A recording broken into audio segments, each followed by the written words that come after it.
Primeramente vamos a darle gracias a Dios por esta nueva oportunidad de estar aquí a esta hora y en este canal, en su programa Mire lo que oyes. Escuche bien, mire lo que oyes.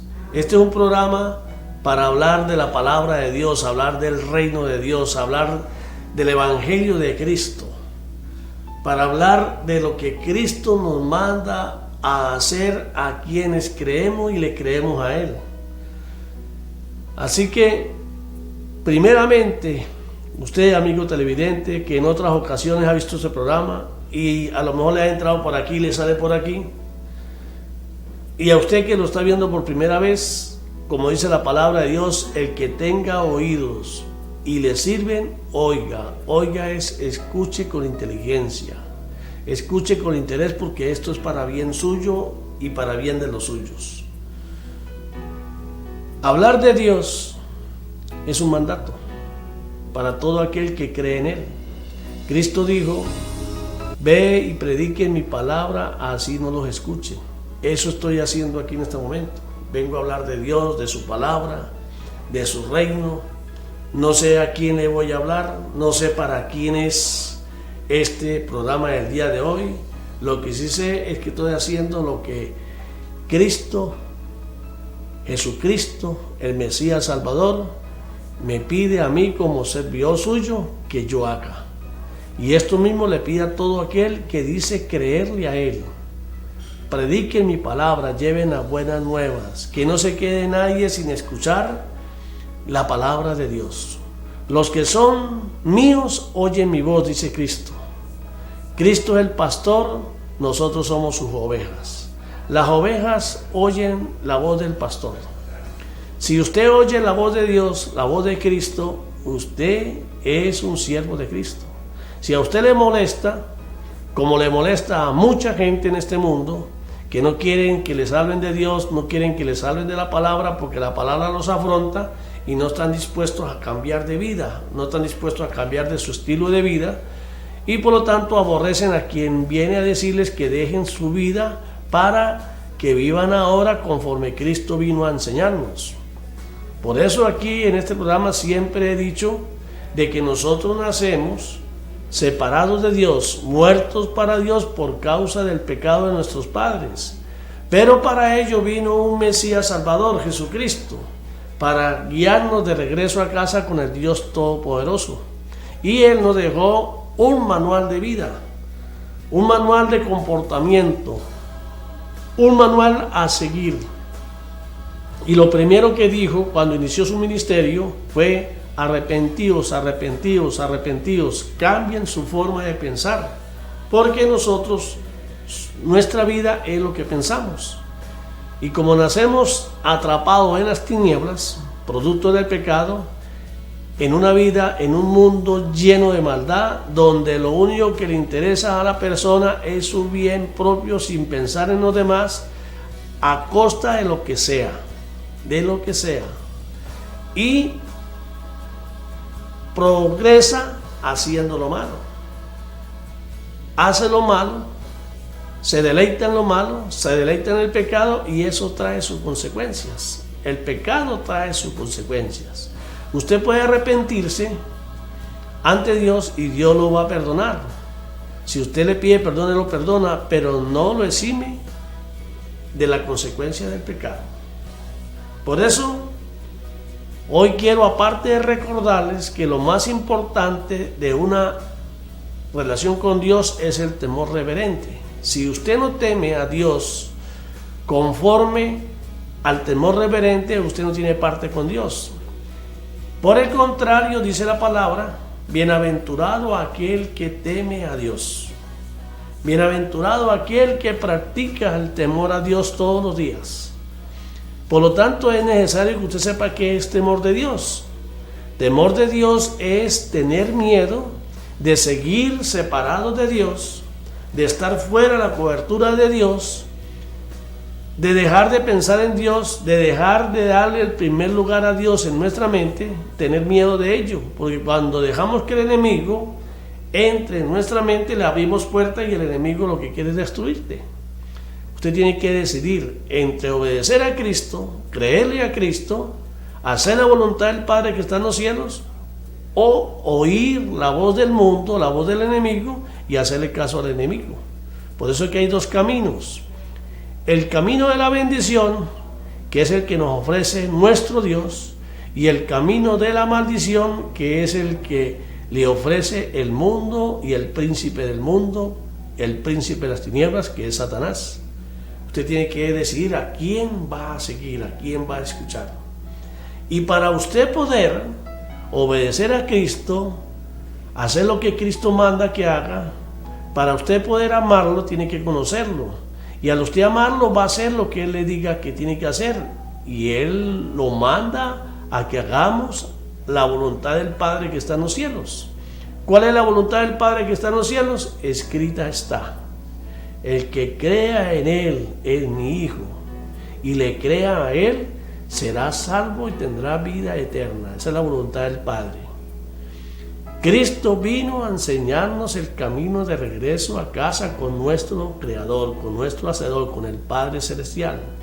El mismo Dios se hizo carne, nació de una mujer virgen, una mujer santa, engendrado en ella por el Espíritu Santo. Él no podía nacer igual que nosotros, de hombre y mujer, porque hubiese nacido pecador. Y Él no es pecador, Él no pecó. Él vino, fue a que el mundo fuese salvo por Él, así está escrito. Dice: yo no vine a condenar al mundo, yo vine a mostrarles el camino de regreso a casa. Lo que tienen que enfrentar, lo que tienen que superar, vine a mostrárselos. Yo soy el camino, la verdad y la vida. Por eso, si usted no conoce a Cristo, si usted no sabe por qué vino Cristo, si usted no sabe por qué lo mataron, si usted está totalmente lejos de Cristo y porque dice que cree en Él, cree que está salvo, déjeme decirle que no es así. El diablo también cree en Cristo y sabe y tiembla ante Él. Por eso es que aquel que no tiemble ante la palabra de Dios no tiene nada que ver con Dios. Porque la palabra es Cristo. La palabra, el verbo era con Dios, el verbo era Dios. Y Cristo es la palabra. Así que lo más importante de este programa, amigo mío, aquí no vengo a vender una doctrina de hombres, aquí no vengo a vender mi nombre ni nada, aquí vengo es a tratar de que usted, amigo, se interese por su salvación, de que usted escuche por vía directa a aquellos hombres que Dios ha elegido para que prediquen su palabra. Y acordarle que no confíen en el hombre, no se enamoren del hombre, enamórense del mensaje. Verifiquen que el mensaje que van a recibir sea cierto, que esté escrito, y si está escrito, créalo. Aquí mi único interés es que usted, amigo, si está en contra de lo que yo digo, si cree que yo soy un farsante, pues entonces lea la palabra y refúteme con la palabra. Si en la palabra dice que lo que está escuchando aquí no está escrito, entonces que yo estoy mintiendo. Pero si lo que yo estoy diciendo está escrito, ¿qué va a hacer? ¿Para dónde va a agarrar? Ya si con eso usted no quiere nada, es porque usted no quiere nada con Dios. Por eso, déjeme decirle, así suene feo como usted quiera, pero si usted no tiene una Biblia y si usted no la lee y le pide al Espíritu Santo que le revele, porque el mundo dice que si usted lee la palabra se vuelve loco. Claro, si usted lee la palabra y no tiene quien lo oriente, quien lo ayude, no va a entender y va a salir a decir locuras, porque eso pasa. Por eso es que usted tiene que, antes de leer la palabra, arrodillarse, pedirle al Espíritu Santo que le dé sabiduría, discernimiento de espíritu, que le dé conocimiento para que usted conozca a Jesucristo, al Hijo de Dios, conozca a Dios, conozca el reino, conozca el plan de Dios. Y si usted así lo hace y pide, el Espíritu Santo le va a dar sabiduría. Por eso, desde esta tribuna, amigo, yo le recomiendo que si usted no está de acuerdo con aquellos que leen la palabra, pero usted no averigua para verificar, entonces usted está perdido. Búsquese una Biblia y léala. El que oye mi voz y la hace, dijo Cristo, es mi familia. Si usted no lee la Biblia, Si usted no tiene una Biblia y la lee y se preocupa por escudriñar la palabra, se congrega como iglesia. Iglesia es una asamblea de personas que tenemos el mismo fin, la misma finalidad, que es regresar a casa con nuestro Hacedor para edificarnos, para que el Espíritu Santo nos edifique y nos corrija. Para eso que nos congregamos, para edificarnos, no para demostrar nuestras habilidades, no, sino para ir ante la presencia del Señor, porque la palabra dice que donde 2 o 3 se reúnan en su nombre, Él se hará presente en medio de ellos. Y si Él está ahí, Él nos va a hablar a través de la persona que menos esperamos, porque Él nos va a edificar si nosotros lo anhelamos. Si nosotros le decimos: Señor, tú eres mi Dios, yo quiero que tú seas mi Dios, Señor, no me sueltes de tu mano. Sin ti estoy consciente que no soy nadie. Sin ti nada podré lograr. Sin ti no puedo tener esa paz que solo tú das, Señor. Porque la paz que da el Señor no la da el mundo. La tranquilidad y la vida que da el Señor no la da el mundo. El mundo le ofrece a usted pan para hoy y hambre para mañana. El Señor le ofrece vida eterna y en abundancia. Dice: vengan a mí, y lo demás viene por añadidura. Cuando vengan a mí, dice el Señor, vengan en acción de gracia, no vengan reclamando lo que no tienen derecho, no vengan a quejarse, no vengan pidiendo. El Señor sabe su necesidad, el Señor sabe qué necesita usted. Pero si usted viene en son de reclamo, reclamando el derecho que no tiene, puede ser que no lo escuchen. Busca al Señor temprano, no sea que después cuando lo busque esconda su rostro de usted.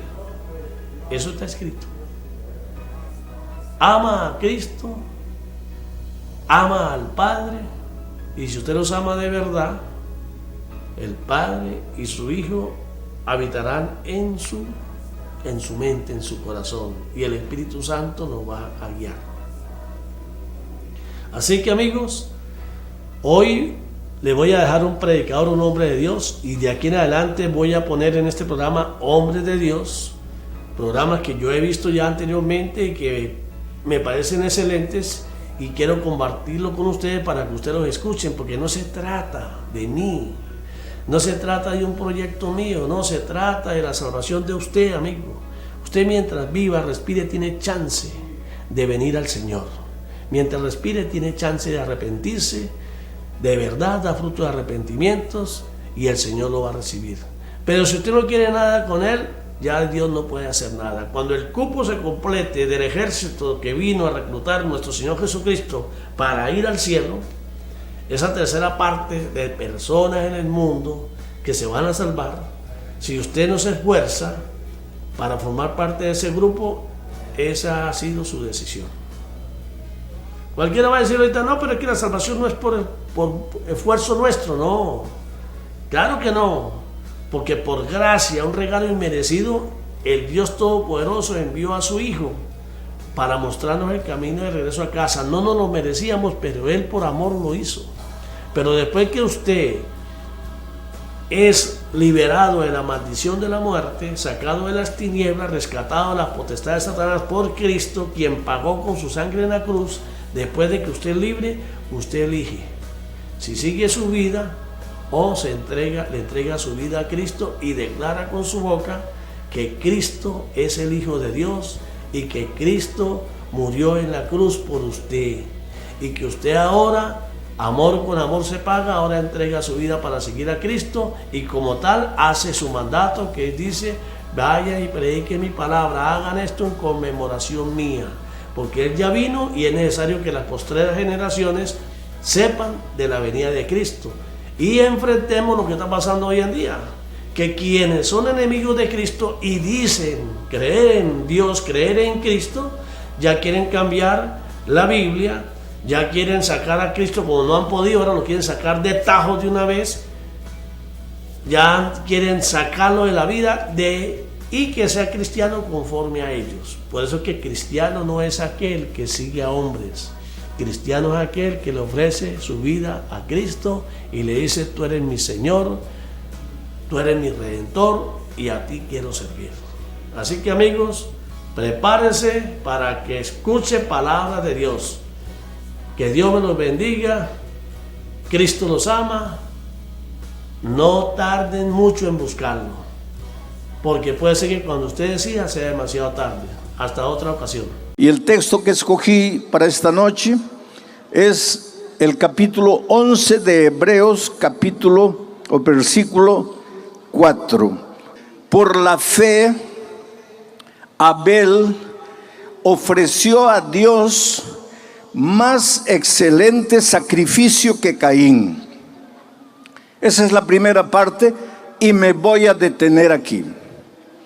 Por la fe, Abel ofreció a Dios excelente sacrificio. Por la fe. ¿Qué es fe?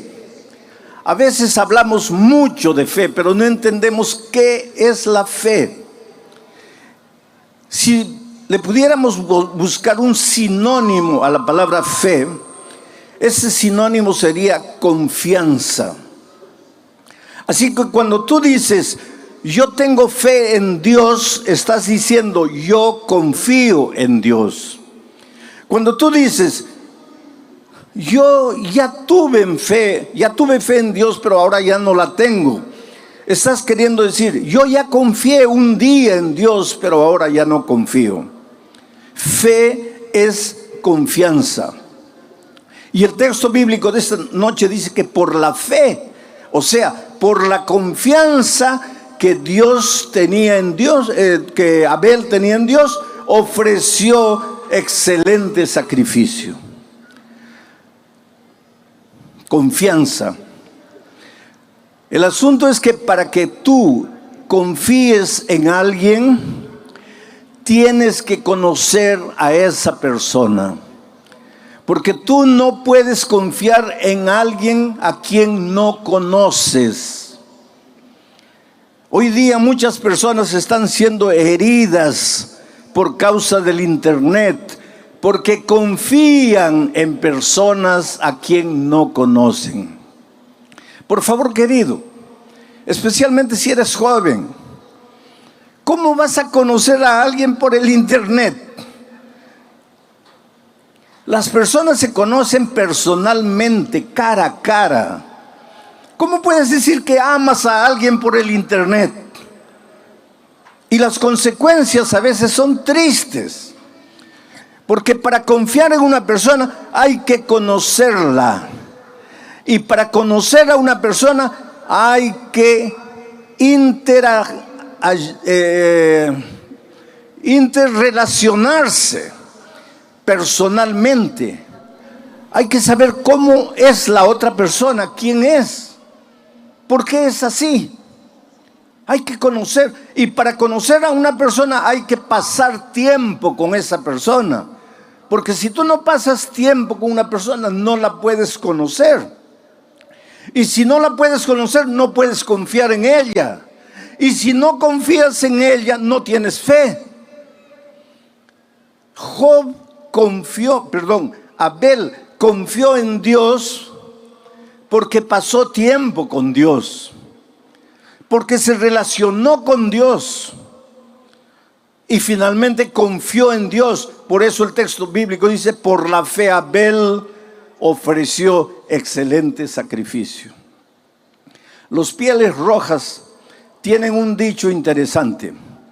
Para que tú digas que conoces a una persona, tienes que comer junto con esa persona por lo menos un saco de sal.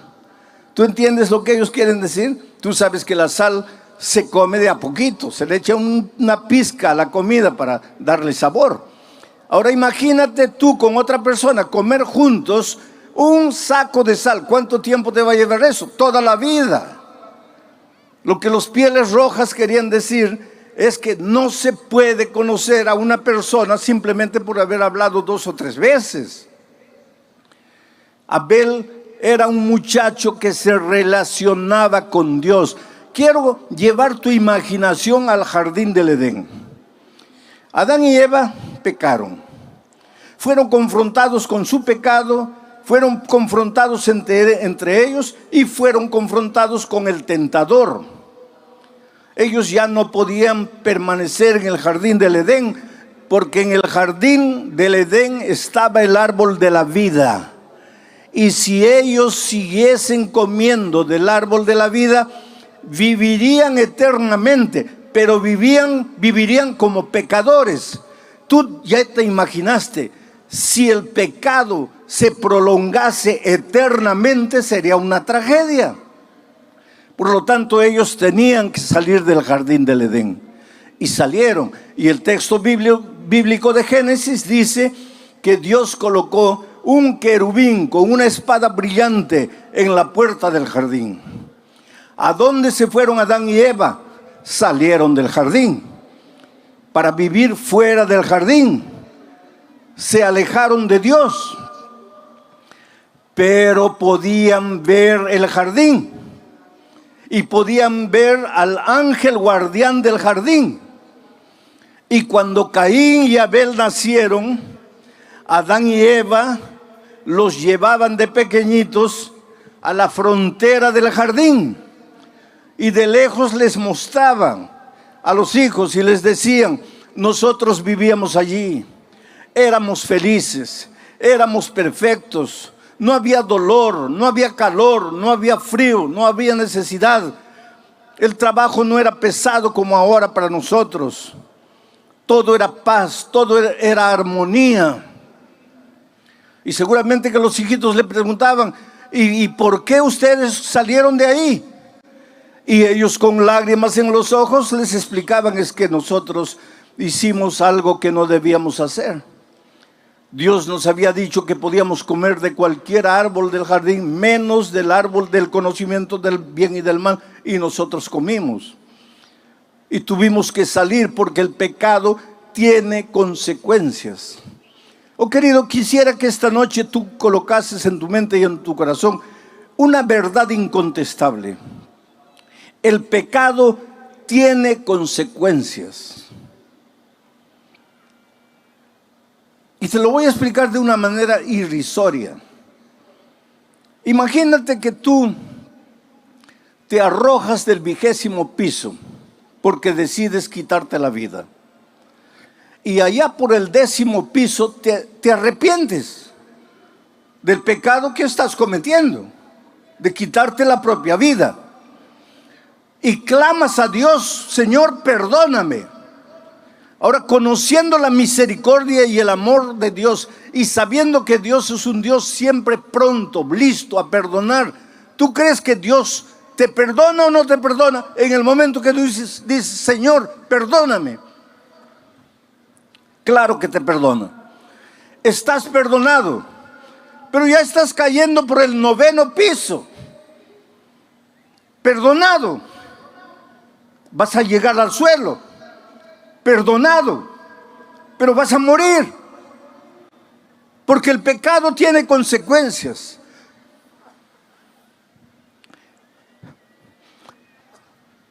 Yo siempre digo una cosa: Dios te perdona. Tú eres la cosa más linda que Jesús tiene en esta vida. Oh querido, no hay nada que hayas hecho en la vida que Dios no te perdone. Dios te perdona todo. Ah, pastor, usted dice eso porque no sabe lo que yo he hecho. No importa lo que hayas hecho. No importa si has caído en lo más profundo de la miseria, en lo más profundo del pecado. No importa si tus manos están manchadas de sangre, droga, prostitución, lo que tú quieras. Dios te perdona todo, pero la vida no te perdona. Es por eso que cuando estás cayendo del 20º piso y pides perdón en el 10º, Dios te perdona, pero la vida no te perdona. Vas a caer y vas a morir. Perdonado, pero vas a morir. Yo estaba saliendo de un estadio en San Pablo y un muchacho corrió y me abrazó llorando y me dice: pastor, usted dice que Dios perdona todo, pero a mí Dios no me ha perdonado. Y le pregunté por qué él decía eso. Este muchacho estaba con SIDA, estaba condenado a muerte. Estoy hablando de tiempos cuando el SIDA era mortal, no había remedio. Hoy día tampoco hay remedio, pero se puede prolongar la vida. En esos tiempos no. Ese muchacho estaba ya por morir. Y él decía, a mí Dios no me ha perdonado porque mi pecado fue horrible. Y yo le dije, hijo, Dios sí te perdonó. Y él me dice, pastor, pero si me perdonó, ¿por qué no me cura? Ah, pues ahí está la cosa, hijo. Dios te perdonó, pero la vida no te perdona. Adán y Eva pecaron. ¿Pidieron perdón a Dios? Sí, pero tuvieron que salir del jardín del Edén. Y ahora llevaban a sus pequeños hijos a la frontera y les mostraban, miren. Y seguramente, yo imagino que Adán y Eva lloraban. Y le decían, hijo, si pudiésemos volver atrás, jamás habríamos hecho la tontería que hicimos. Pero la hicimos y ahora estamos en esta tierra de dolor cuando podríamos estar en el jardín. A medida que Caín y Abel crecían, ambos iban a mirar la frontera del jardín. Ambos miraban de lejos al querubín con la espada en la mano. Y delante de ese cuadro, los dos reaccionaron de maneras diferentes. Porque Abel entendió la naturaleza del pecado y entendió la solución para el pecado. Porque Adán y Eva les contaban a ellos que cuando estaban desnudos, cuando no sabían qué hacer, cuando estaban cargados de vergüenza por causa del pecado, el Señor sacrificó un cordero. La sangre de ese cordero se derramó. Con la piel de ese cordero se preparó túnicas para cubrir la desnudez de Adán y Eva. Y en ese acto de sacrificio, el primero de la Biblia, Dios estaba diciendo, hijo, que no importa en el problema a donde caíste por causa de tus decisiones torpes, no importa si te sientes embarrado en el fondo del pozo, hay solución para ti. Pero la solución involucra sangre, derramamiento de sangre. En el jardín del Edén, la sangre del cordero. Pero en nuestro caso, la sangre del Cordero de Dios que quita el pecado del mundo, el Señor Jesucristo en la cruz del Calvario. Pero hay solución para ti esta noche. Puedes venir a Jesús trayéndole tu vida, tu pasado. Pastor, tengo vergüenza de mi pasado, tengo asco de mi pasado. Pues tráele tu vergüenza, tráele tu asco. Antes que tú llegues, el Señor Jesús, como el Padre al Hijo pródigo, correrá y te abrazará y te besará. Y en su amor te limpiará y te transformará y te hará un nuevo ser humano. Porque esa es la promesa divina. Delante de aquel cuadro, Abel entendió que él, si se relacionaba con Dios, si ejercía la fe en Dios, si confiaba en Dios, debería ofrecer un sacrificio excelente. Solo, querido, que tú no le puedes ofrecer a Dios nada, porque nada bueno tienes. Por más que te esfuerces para producir buenas obras, obras de justicia, tu justicia para Dios es como trapo de inmundicia. No quieras tú presentarle a Dios tu buen comportamiento. No quieras tú creer que la salvación es porque dejaste de fumar o de beber, o porque no comes carne de puerco, o porque guardas el sábado, o porque haces esto, o porque haces aquello. Todo eso para Dios es como trapo de inmundicia. ¿Y sabe por qué? Porque quien produce esas obras son tus manos de inmundicia, porque somos humanos, manchados de pecado. Por lo tanto, el único sacrificio aceptable para Dios no es nuestro sacrificio humano, es la sangre maravillosa del Cordero. Necesitas creer en Jesús. Necesitas creer que si vas a Él arrepentido y le confiesas tu vida, Él te va a cubrir tu multitud de pecados. Él te va a lavar en su sangre. Él te va a limpiar en su gracia. Necesitas creer. ¿Sabes por qué no has vencido hasta hoy? Porque luchas por tus propias fuerzas. Porque crees que tu dominio propio te va a dar la victoria. No, querido. El único que te garantiza la victoria es el Señor Jesucristo. Por eso Abel ofreció un cordero y Dios aceptó la ofrenda de Caín, de Abel. Mientras que Caín ofreció el fruto de sus manos, el fruto de la tierra, y Dios no aprobó el esfuerzo humano.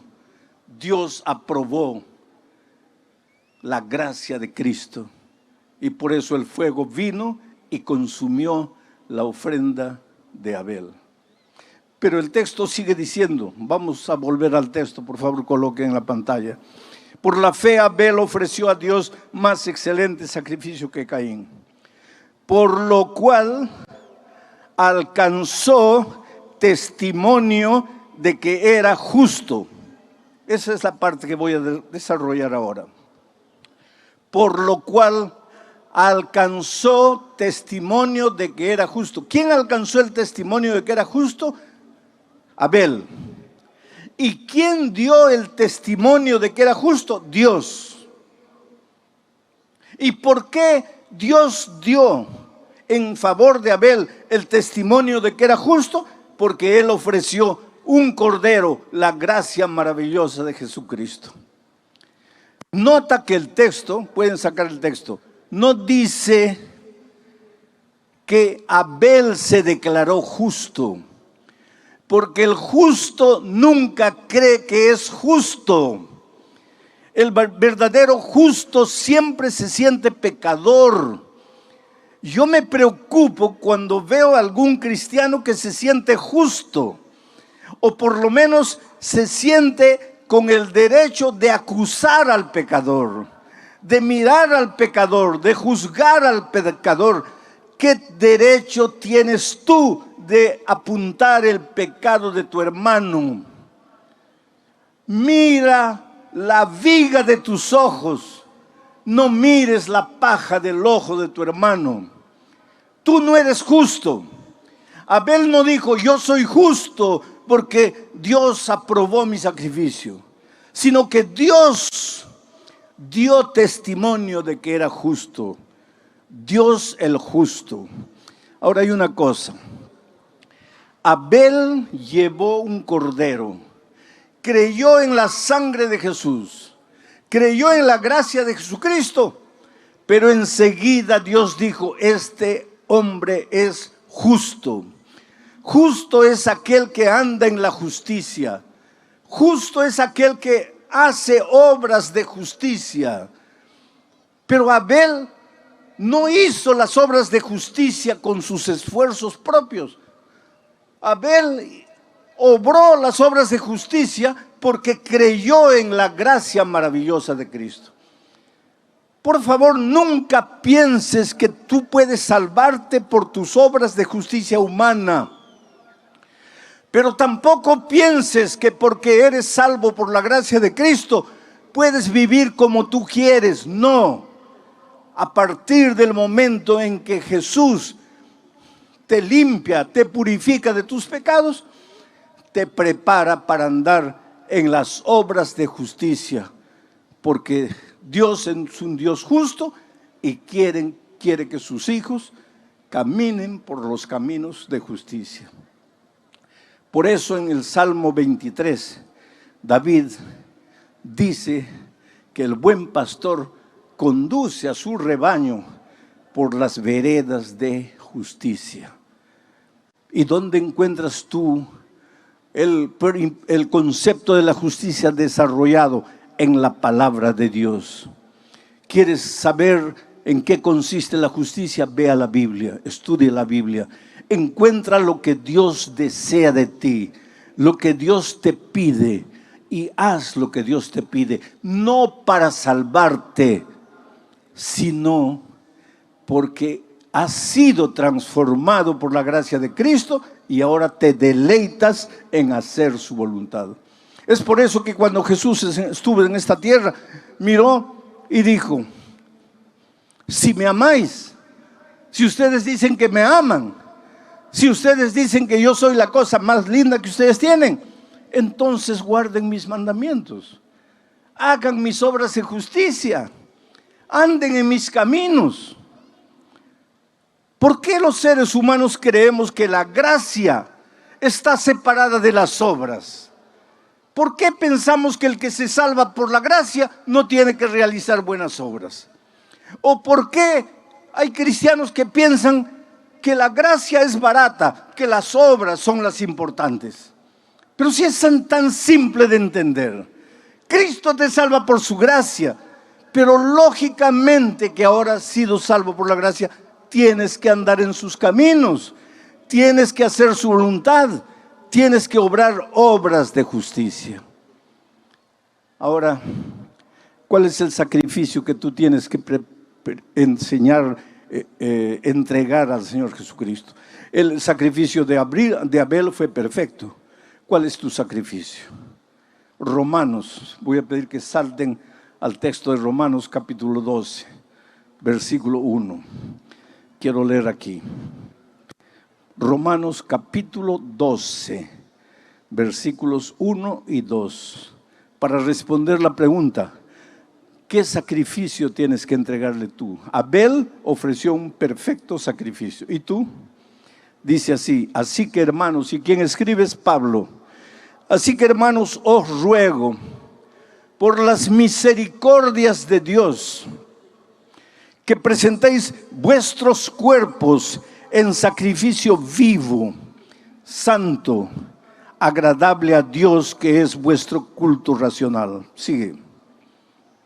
No os conforméis a este siglo, sino transformaos por medio de la renovación de vuestro entendimiento, para que comprobéis cuál es la buena voluntad de Dios, agradable y perfecta. ¿Quieres experimentar en tu vida la voluntad de Dios agradable y perfecta? ¿Cómo sería si tu matrimonio fuese la voluntad de Dios? Si la empresa que has abierto fuese de acuerdo a la voluntad de Dios. Si el curso universitario que has escogido fuese de acuerdo a la voluntad de Dios.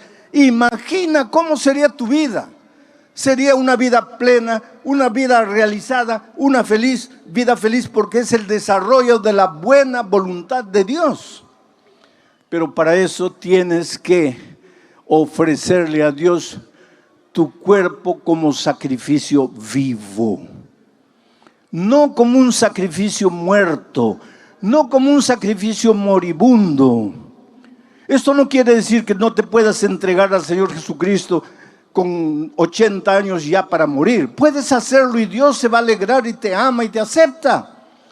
Pero si le puedes entregar la vida a Cristo hoy con 20 años, en la plenitud de la vida, como un sacrificio vivo, ¿por qué tienes que esperar a los 80 años cuando ya no puedes hacer nada por el Señor Jesucristo? Oh querido, tú eres maravilloso, tú tienes talento, tú tienes vida, tú tienes juventud, tú tienes fuerza. No la destruyas en la miseria de la vida. No pases noches y noches desperdiciando tu vida en los placeres de este mundo. Entrégale tu ser entero a Dios como sacrificio vivo. Y deja que la buena y agradable voluntad de Dios se haga realidad en tu vida. Y tendrás paz y serás feliz. Yo me acuerdo de una historia triste de una abogada que comenzó a sentirse mal y fue al médico. Y el médico, después de unos exámenes, le dijo: estás con SIDA. pero ella nunca le había sido infiel al esposo. ¿Cómo podría estar contagiada de SIDA? Evidentemente el esposo había traído esa enfermedad a la familia. Pero cuando la abogada recibió el diagnóstico de que estaba con SIDA, el consultorio de la médica era a las orillas del mar de Copacabana. Ella salió con el papel en la mano, caminó hasta la playa, se sentó en la arena y recordó toda su vida. Solo había tenido un hombre en la vida, su esposo. Habían comenzado a flirtear cuando tenían 12, 13 años. Comenzaron a enamorar a los 15 años, contra la voluntad de los padres. Ella le repetía desde la ventana las palabras de una poesía que muchos de ustedes conocen. Quítate de la ventana, chiquillo loco, que mi madre no te quiere, ni yo tampoco. Pero el muchacho insistía y la conquistó. Y a los 15 años de edad empezaron a enamorar. Ese muchacho no quería saber nada con la vida, solo amigos, al principio cigarro, después bebida, después drogas. Y los padres le decían a la hija, pero hija, ¿cómo te vas a casar con un muchacho así? Tú, una abogada, ¿cómo te vas a casar con un hombre irresponsable que solo quiere disfrutar de tu dinero? Porque él no trabaja, él no es profesional, él no estudia, él solo vive en las drogas, en la bebida. Y ella respondía a sus padres con aquella frase famosa de las chicas: mi amor lo va a cambiar. Oh querido, tu amor no cambia a nadie, por favor no te engañes. Pero en esta vida todos tenemos que tomar decisiones. Caín tomó una decisión errada, Abel tomó la decisión correcta. Esta jueza, esta abogada, tomó una decisión errada. Se casó con la persona errada, con una persona que no quería saber literalmente nada con las responsabilidades de la vida, que solo quería pasarla bien, que solo quería disfrutar de los placeres de esta vida. Ella fue una buena esposa, respetó a su esposo en todo tiempo, pero él no. Y ahora ella estaba con SIDA. Estoy hablando de tiempos antiguos, vuelvo a repetir, cuando no había remedio ni prolongación de vida para los enfermos de SIDA. Ella volvió para la casa. Él no estaba. Ella esperó hasta las 11 de la noche. Él no llegaba. Ella sentada en la sala, cuando a medianoche le apareció. Y él sabía que su esposa había ido al médico. Y él sabía que ese día le darían los resultados a la esposa. Y él sabía que ya estaba con SIDA y que la única persona que podría haber pasado la enfermedad para ella era él.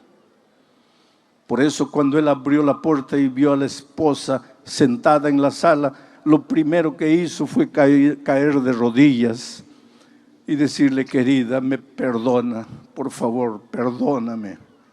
Yo arruiné tu vida, yo te condené a muerte. Yo no puedo hacer nada para resolver el problema. Yo solo te puedo pedir perdón. Pero la cólera tomó cuenta de ella. De repente vio todo oscuro. Perdió la paciencia. Y le gritó: ¿tú piensas que porque te arrodillas y me pides perdón has resuelto mi problema? Voy a morir. Voy a morir y tú eres el único culpable. Has vivido todo el tiempo de mi dinero. Nunca has trabajado, nunca te has comprometido con nada y me has condenado a muerte. Y en un momento de ira, ahí entró al cuarto, agarró un revólver y le dio 6 tiros al esposo y lo mató.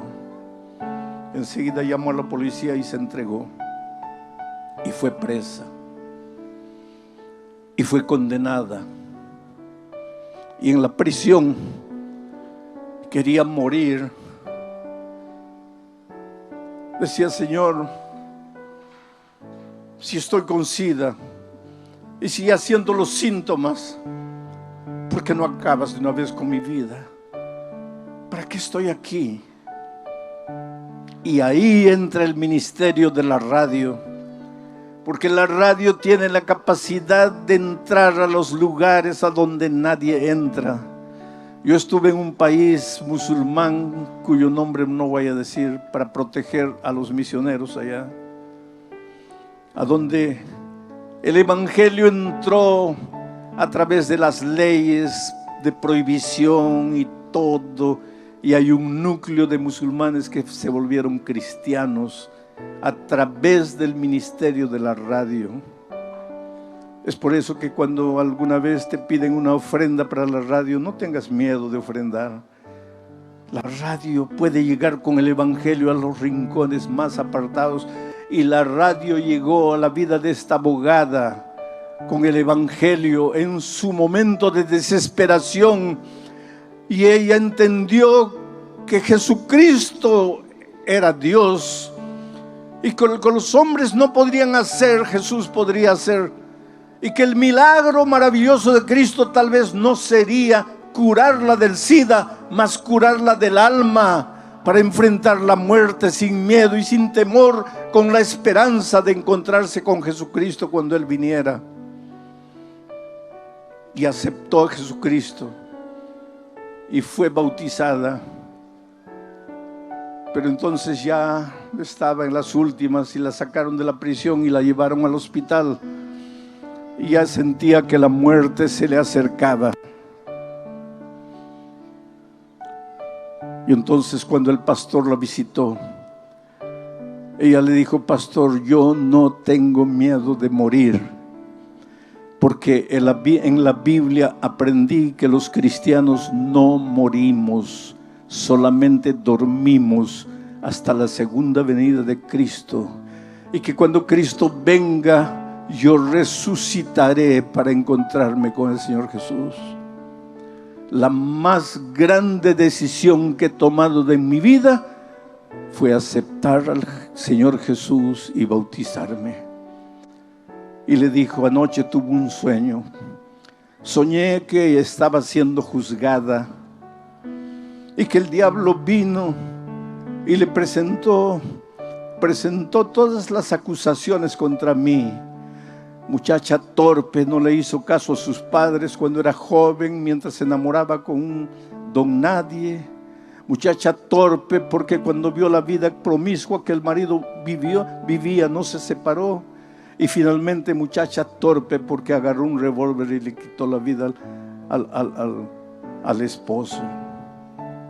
Y entonces en su sueño ella vio al Señor Jesucristo acercarse al Padre y decirle: todo esto es verdad, pero lo que el diablo no dice es que ella aceptó mi gracia, aceptó mi sangre, aceptó mi sacrificio y fue bautizada. Por lo tanto yo escribo: perdonada y salvada. Esa es la maravilla de Jesús. No importa quién eres, dónde vives, qué haces, cómo vives. No importa tu pasado escrito lleno de garabatos. Dios te ama. Dios te ofrece la oportunidad de reconstruirte por dentro, de arrancar de tu corazón el odio, el rencor, el resentimiento que te está matando a ti. Por eso esta noche te voy a hacer una invitación. Esta invitación es para aquellos que ya se han preparado, han estudiado la Biblia y tal vez están listos para ser inclusive bautizados hoy. Pero esta invitación también es para aquellos amigos que han venido tal vez por primera vez para escuchar la palabra de Dios y quieren aceptar el sacrificio de Cristo, y como Abel quieren hacer la más grande decisión de la vida, ofrecer su ser entero en sacrificio en los brazos del Señor.